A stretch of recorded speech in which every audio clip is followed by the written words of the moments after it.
5 kesilapan yang biasa dilakukan oleh ramai orang di luar sana apabila ingin membeli rumah yang pertama, dan bagaimana untuk anda elakkan daripada masalah itu terjadi.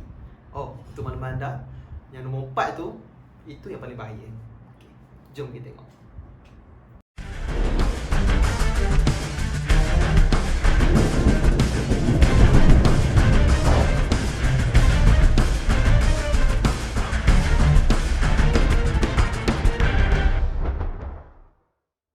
Hai, Assalamualaikum. Nama saya Syazmi.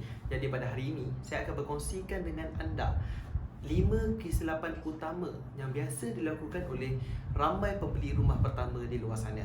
Baik, sebab kadang-kadang kita tak sempat nak belajar semua melalui buku ataupun melalui video ataupun kadang-kadang kita sempat bertanya kepada orang sekalipun. Jadi saya akan kongsikan kepada anda dan bagaimana untuk anda elakkan perkara itu daripada terjadi. Baik, perkara yang pertama, kesilapan yang biasa dilakukan oleh ramai orang di luar sana adalah mereka tak pernah ambil tahu pun sebenarnya berapa kelayakan pembiayaan yang mereka mampu untuk ambil daripada sebuah bank. Okay, baik, sebagai contoh, ramai orang di luar sana nak beli rumah. Nak beli rumah teres, nak beli rumah semi-D, nak beli rumah kondo dan sebagainya. Tapi bila ejen hartanah tanya berapa kelayakan pembiayaan yang encik boleh dapat, kebanyakan orang tidak pernah ambil tahu sekalipun. Okay, sebabnya kita kena tahu kelayakan pembiayaan kita ini telah dihadkan dengan pendapatan kita, dengan tangga gaji kita ataupun dengan keupayaan kewangan yang kita ada dan juga dengan komitmen kita lah. Okay, baik. Jadi kebiasaannya pihak bank mereka akan mengira dengan teliti berapa pendapatan bulanan kita dan kemudian mereka akan tolak dengan komitmen yang kita ada. Dari situ bank akan dapatkan satu jumlah yang mana jumlah itu adalah jumlah yang kita mampu untuk beli. Sebagai contoh, selepas dikira dengan bank semuanya, bank cakap, okey, encik mampu untuk beli rumah pada harga RM300,000. Jadi apabila kita ingin membeli rumah, kita akan cari rumah di bawah daripada RM300,000 berdasarkan kepada kelayakan kewangan kita. Okey, jadi cara terbaik untuk anda atasi masalah tentang pembiayaan kewangan ni adalah mudah saja. Yang pertama, anda pergi rujuk dengan bank yang anda biasa berurusan, sama ada dengan banker ataupun dengan bank-bank yang berlainan. Anda boleh shopping lah, sebab setiap bank, kena ingat, akan memberikan anda rate yang berbeza ataupun package pembiayaan kewangan yang berbeza mengikut kepada pekerjaan kita jugalah, bergantung. Baik, itu cara pertama. Cara kedua, anda boleh terus bertanya kepada ejen hartanah yang biasa anda berurusan ataupun ejen hartanah yang anda kenal. Anda kena berikan beberapa dokumen ataupun maklumat tentang kewangan apa semua dan mereka akan kirakan berapa range harga rumah yang sesuai untuk anda dan mereka akan mencadangkan rumah-rumah yang sesuai berdasarkan kepada objektif dan juga kewangan anda.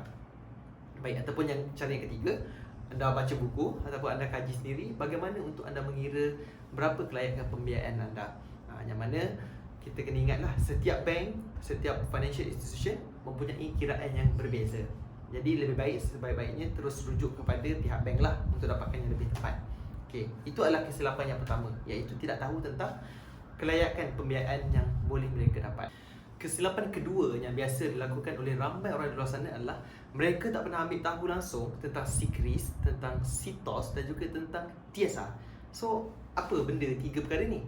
Okay, baik, SIKRIS ni dia adalah satu cakap data lah yang mana bank negara dia akan dapat info ni daripada bank-bank yang lain ataupun daripada financial institusi kewangan yang lain berkenaan tentang loan ataupun pembiayaan yang kita ambil daripada mereka. Sebagai contoh, anda ada ambil kereta contohnya daripada CIMB, maka rekod anda akan masuk dalam sistem SIKRIS tu dan dia akan tengok bagaimana prestasi pembayaran anda setiap bulan.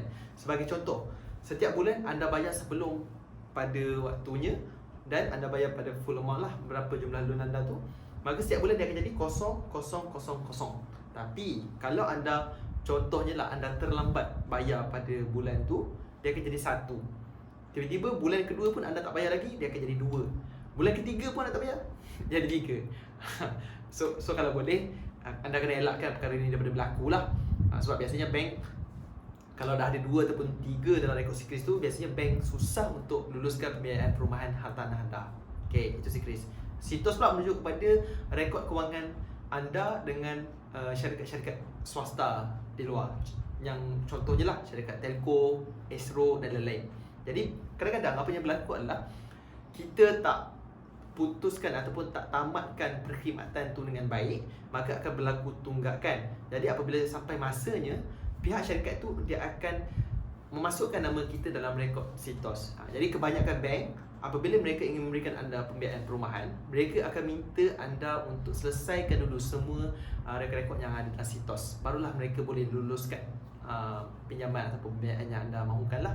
Dan yang ketiga, DSR adalah debt service ratio, yang mana dia merujuk kepada berapa jumlah hutang yang mampu anda tanggung setiap bulan berdasarkan kepada pendapatan bulanan anda. Okey.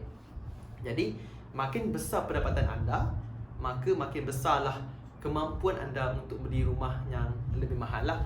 Jadi setiap bank ada kiraan yang berbeza. Kena rujuk dengan pegawai bank atau kena rujuk dengan ejen hartanah yang berpengalaman untuk anda tahu semua perkara ini. Okay, baik. Jadi untuk masalah kedua ni, apa yang anda boleh lakukan adalah yang pertama sekali, anda perlu menjaga rekod kewangan anda dengan baik lah. Jadi kalau anda ada ambil apa-apa loan sekarang, kereta ke kredit card ke apa semua, pastikan anda bayar secukupnya pada sebelum masa yang ditetapkan. Jadi bila rekod kewangan kita cantik, kosong apa semua, InsyaAllah kebanyakan bank akan mudah untuk berikan pinjaman kepada anda, disebabkan anda adalah seorang paymaster yang baik ataupun seorang pembayar hutang yang baik. Jadi macam bank ni kan dia institusi perniagaan, jadi dia lebih suka kepada pelanggan yang dia tahu boleh bayar hutang tu dengan baik lah. Barulah kurang risiko untuk dia. Okay.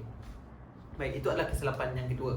Dan kesilapan yang ketiga, ini biasa jugalah orang buat, iaitu mereka memandang hina ataupun pandang rendah lah, orang cakap, kepada rumah-rumah flat, apartmen, rumah yang bertingkat macam tu. Dan kalau boleh, selera tu memang nak rumahnya landed je, rumahnya besar, semi-dik, rumah banglo kan. Okay, baik. Sebenarnya selera kita sebagai manusia memang betul lah. Memang kita nak kalau boleh rumah yang ada tanah supaya kita luas, kita selesa apa semua. Tapi kadang-kadang kita kena lihat kepada faktor lokaliti ataupun faktor di mana kita bekerja. Sebagai contoh, di Kuala Lumpur, di Pulau Pinang, di Johor, harga rumah di atas tanah sangat-sangat mahal.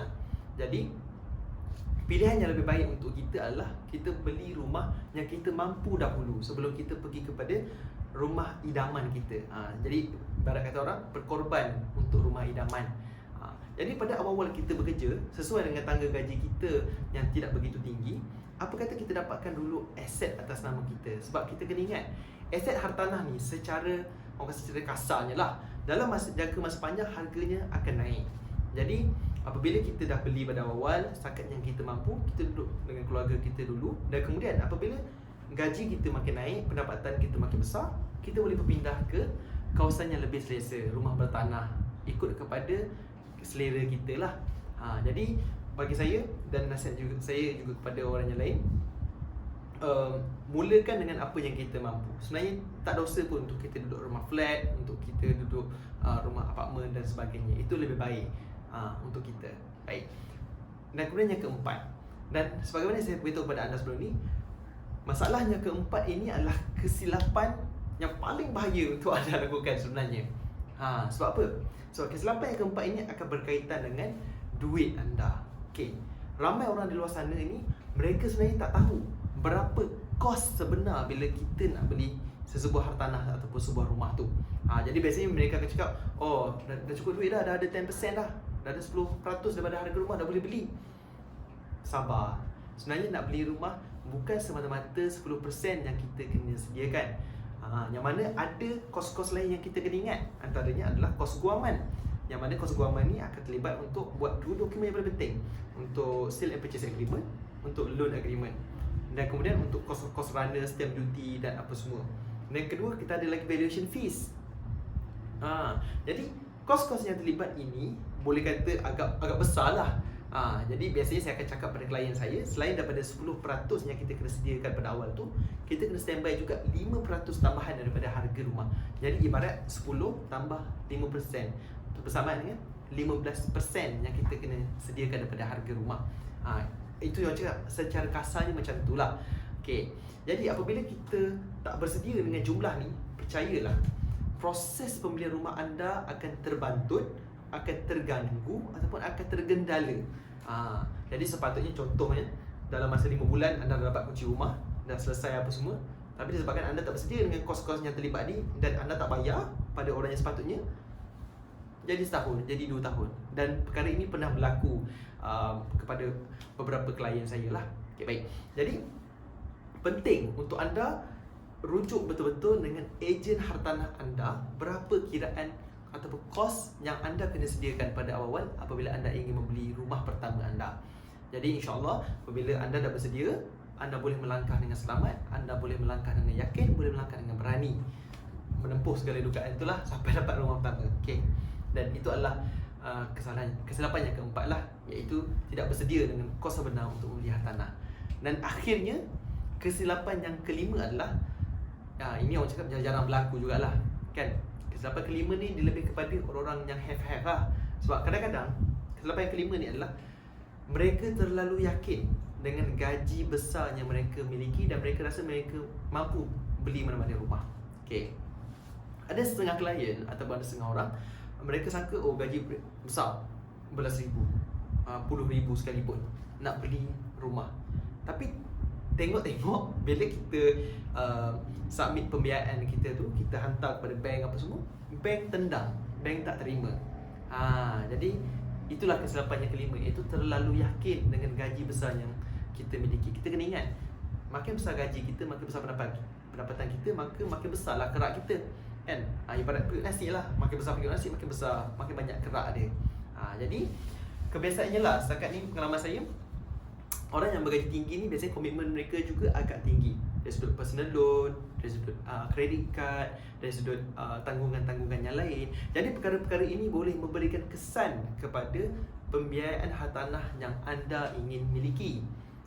Itu belum ambil kira lagi jika gaji anda besar tetapi anda berada dalam industri-industri yang pada pandangan mata bank sangat berisiko tinggi untuk collapse ataupun untuk ada berlaku masalah dari sudut pembayaran. Sebagai contoh, saya kata secara generalnya, industri pelancongan ataupun travel, tourism dan juga kadang-kadang tentang petroleum. Jadi industri ini yang mana terlibat ada setengah bank susah untuk menerima klien yang ingin ambil pembiayaan daripada mereka. Jadi kita kena berhati-hati, walaupun gaji kita tinggi, kita masih perlu belajar dan kita perlu berhati-hati dengan kewangan kita. Kita perlu tengok everything, tengok semua sekali. Baik. Jadi itulah 5 kesilapan yang biasa dilakukan oleh ramai orang di luar sana. Dan saya berikan jugalah macam tadi tips-tips macam mana untuk kita atasi kesilapan yang boleh berlaku itu. Okey, baik. Jadi kepada sesiapa yang berminat untuk membeli rumah pertama, ingin mendapatkan perkongsian dan sebagainya, ataupun ingin bertanya saya tentang apa-apa persoalan tentang hartanah, anda boleh klik sahaja link di bawah ni. Nanti saya akan ada link lah kat bawah nanti. Anda boleh klik link tu dan kemudian nanti kita akan ada sesi personal lah antara saya dengan anda. Mana anda boleh tanya apa-apa sahaja persoalan tentang kewangan, tentang hartanah, dan juga apa-apa sahaja tentang bagaimana untuk saya bantu anda berkenaan dengan apa yang saya boleh tolong lah. Okay, jadi itu sahaja perkongsian kita pada hari ini. Jumpa anda di video yang akan datang. Assalamualaikum.